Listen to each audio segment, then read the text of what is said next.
On estime que nos pays ne sont pas assez connectés à Internet. Mais en fait, lorsqu'on regarde l'usage de l'Internet dans nos pays, finalement, on se rend compte que est-ce que ces pays-là ne sont pas assez connectés ou est-ce que ce sont les addictophones qui sont dans ces pays-là? Je ne pense pas que ce soit forcément une addiction, mais en tout cas, nos pays sont des plus gros consommateurs. Après, ceci est un téléphone portable. Il a différentes fonctions. Ça va être pour appeler pour certains, un outil de travail pour d'autres. Certains l'utiliseront pour des programmes qui y sont et d'autres juste pour se divertir au travers des jeux. Le téléphone portable est un appareil qui regroupe plusieurs programmes, dont les applications. Et parmi les applications, nous avons ce qu'on appelle les réseaux sociaux, en passant par les applications pour y accéder. Bonjour à tous, mon nom est Cheikh Traoré et je réalise des vidéos sur les réseaux sociaux. Alors si vous êtes nouveau ici, on parle de tout type de sujets et à la fin de chaque vidéo, on essaie d'en tirer des enseignements. L'objectif de cette vidéo, c'est de vous parler déjà de la naissance du premier réseau social, car contrairement à ce que beaucoup d'entre nous pensons, en réalité, le premier réseau social a été créé en 1996 et a vu le jour en 1997. Celui-ci s'appelait sixdegrees.com. Il a été créé par Andrew Weinreich et la société Markovia à New York pour remplacer les services de bulletins de bord, système et Internet Relay Chat, qui étaient respectivement des plateformes de chat en ligne. Je pense que ça vous rappelle forcément quelque chose lorsque je dis pour remplacer des services de chat en ligne, mais aussi de faire de la mise en relation entre des personnes qui créeront leur profil pour discuter avec leurs proches, créant ainsi leur réseau personnel. Ça vous rappelle forcément Facebook, ça vous rappelle forcément X, ça vous rappelle forcément Instagram, ça vous rappelle toutes les applications que nous connaissons aujourd'hui. Mais ce qui est dangereux dans l'utilisation des réseaux sociaux, malheureusement, avec la montée grandissante des smartphones qui aujourd'hui, on peut les avoir à tous les prix et avec tous les différents modèles, c'est qu'il y a une forte addiction qui commence à se créer autour de ces téléphones-là. Nous avons eu, durant l'année 2021, beaucoup de tests qui ont été réalisés par des organismes indépendants pour mesurer le nombre d'heures que chacun passe sur le téléphone portable. Et malheureusement, on s'est rendu compte que les jeunes passent énormément de temps par jour sur leur téléphone portable pour essayer d'interagir avec d'autres personnes et souvent pas forcément d'interagir mais de consommer du contenu audiovisuel et ce de par le fait que certains étaient dépressifs, certains s'ennuyaient et d'autres n'avaient pas forcément des choses à faire.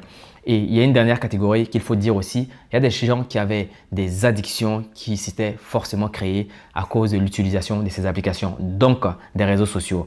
C'est ce dont nous allons parler dans cette vidéo-là. Vous savez, il y a un film justement qui passe qui est sur Netflix, hein, ce n'est pas une publicité, qui s'appelle « Derrière nos écrans fumés ». Je pense qu'il faut vraiment regarder cette vidéo-là. Dans cette vidéo-là, il y a eu des spécialistes qui ont créé les réseaux sociaux, tout ce qui est pop-up. Vous savez, lorsque vous recevez une notification, il y a un petit truc avec le logo de l'application dont vous recevez la notification qui s'affiche, ça s'appelle des pop-up. Des spécialistes de ces applications-là ont affirmé justement qu'ils ont créé ces pop-up et optimisé leur application de telle sorte que les consommateurs et les utilisateurs puissent rester le plus longtemps possible sur le téléphone portable.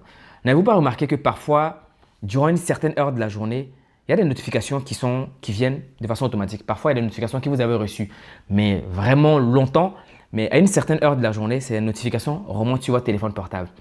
En fait, le téléphone portable et les applications sont capables de s'acculturer, de s'acclimater avec vos habitudes de consommation de votre téléphone.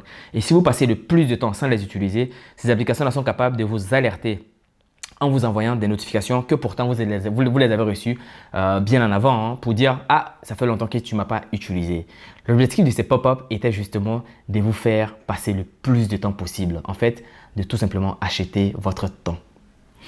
Vous devez faire attention à tout ce qui est gratuit. Et ça, je pense que nous avons tous, d'une façon ou d'une autre, le remarqué. Hein. Le téléphone portable et les applications qui sont à l'intérieur, c'est gratuit. Vous utilisez une application gratuite, oui, évidemment avec de l'Internet qui est payant.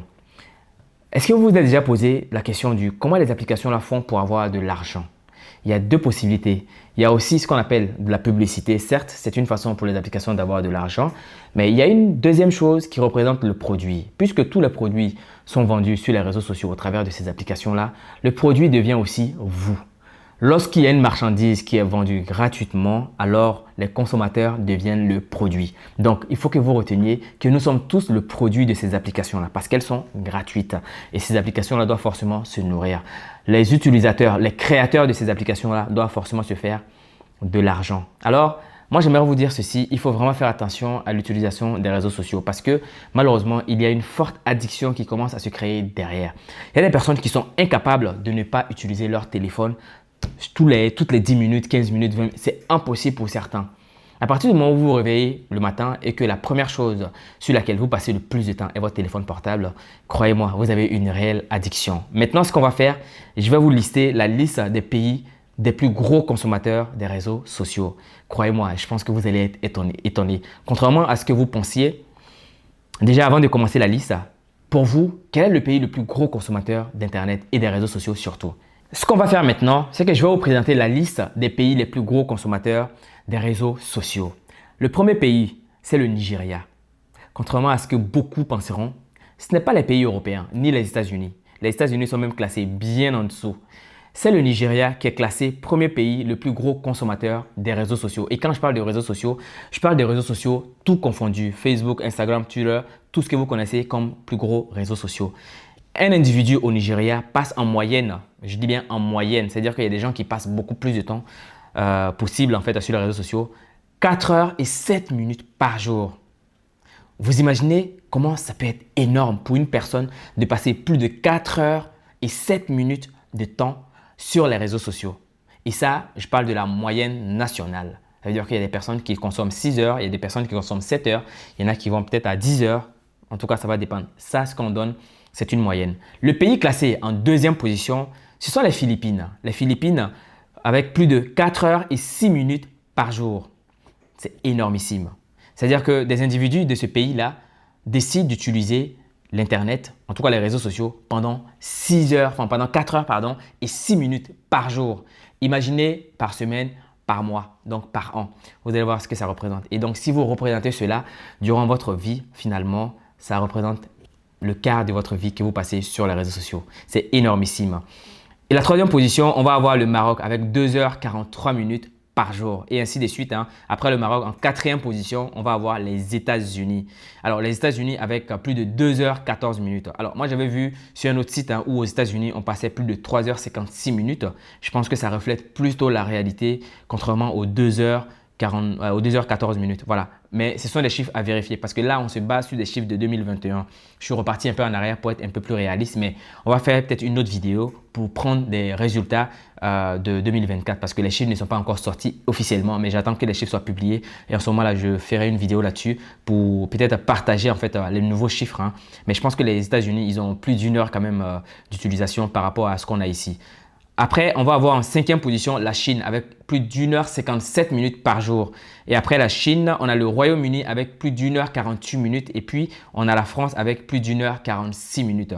Justement, lorsque je regardais les chiffres actualisés aussi, l'année dernière, la France dépassait largement les 1 heure 46 minutes. On était à plus de 2 heures.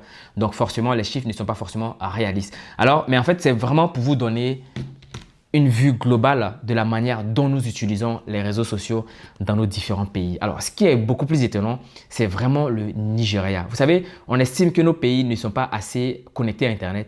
Mais en fait, lorsqu'on regarde l'usage de l'Internet dans nos pays, finalement, on se rend compte que est-ce que ces pays-là ne sont pas assez connectés ou est-ce que ce sont les addictophones qui sont dans ces pays-là? Je ne pense pas que ce soit forcément une addiction, mais en tout cas, nos pays sont des plus gros consommateurs. Après, oui, évidemment, vous allez me dire, mais en fait, finalement, Nigeria, c'est un pays quand même qui a beaucoup de population. Non, les moyennes sont calculées pour ramener à la même base. Donc, forcément, ils vont comparer des pays sous la même base. Donc, il n'y a aucune excuse. Ce qui est important de savoir, c'est qu'il y a une réelle addiction et un réel danger derrière l'utilisation de ces applications, donc de ces réseaux sociaux-là. Je pense qu'il va falloir qu'on soit conscient parce que les réseaux sociaux nous cloîtrent dans un environnement pour nous rendre vraiment addicts et nous distraire, voire même nous éloigner des différents objectifs que nous avons. N'avez-vous pas remarqué que lorsque vous avez un projet à réaliser, il suffit de prendre votre téléphone portable pour vous connecter à Internet, pour dire bon allez je vais regarder mes messages pendant 5 minutes et vous y restez pendant une demi-heure, voire même 1 heure parfois. Et au moment où vous vous rendez compte que vous avez passé le plus de temps possible, eh bien il est tard et donc vous devez dormir. Et vous allez répéter le même processus le lendemain et ainsi de suite. Finalement, vous n'êtes jamais efficace. L'un des plus gros dangers des réseaux sociaux, et ça c'est ce qu'il faut le dire, ça permet d'avoir un problème d'attention. Je pense que vous allez remarquer aujourd'hui, nous avons un gros problème d'attention. On a du mal à se concentrer sur une seule chose parce qu'il faut qu'à chaque fois, on soit interrompu soit par des applications au travers de ces notifications, soit parce que nous avons un manque finalement. En fait, on ressent un manque parce qu'on n'a pas utilisé notre téléphone portable. Je pense que c'est là où il va falloir quand même commencer à être alerté nous-mêmes. À partir du moment où vous ressentez un réel manque d'utiliser votre téléphone portable, ça veut dire que vous avez un réel problème d'addiction. Et c'est ça qu'il faut lutter contre. Alors, il y a beaucoup de solutions pour pouvoir lutter contre les téléphones portables, finalement, au travers de l'utilisation des applications. Ça va être par exemple de la lecture, de s'occuper en faisant autre chose qui ne passe pas forcément par le téléphone portable. Parce que malheureusement, le téléphone portable est devenu le prolongement de notre bras, au point même que nous faisons confiance et nous confions tout à notre téléphone portable. Alors, essayons de dissocier certaines tâches que nous avons quotidiennement avec le téléphone portable. Ça permettra d'être moins addict en fait finalement. Il y a des personnes qui font de la lecture au travers de leur téléphone portable. Il suffit qu'on reçoive une application et bien malheureusement pour être distrait. Alors, il y a peut-être une autre façon aussi de faire les choses avec la désactivation des notifications. Ça, c'est une solution. Après, il faut pouvoir le faire sur la longue durée parce que malheureusement, beaucoup le font, mais sur une période assez courte parce qu'après, ils se rendent compte qu'en fait, ils ratent énormément de choses.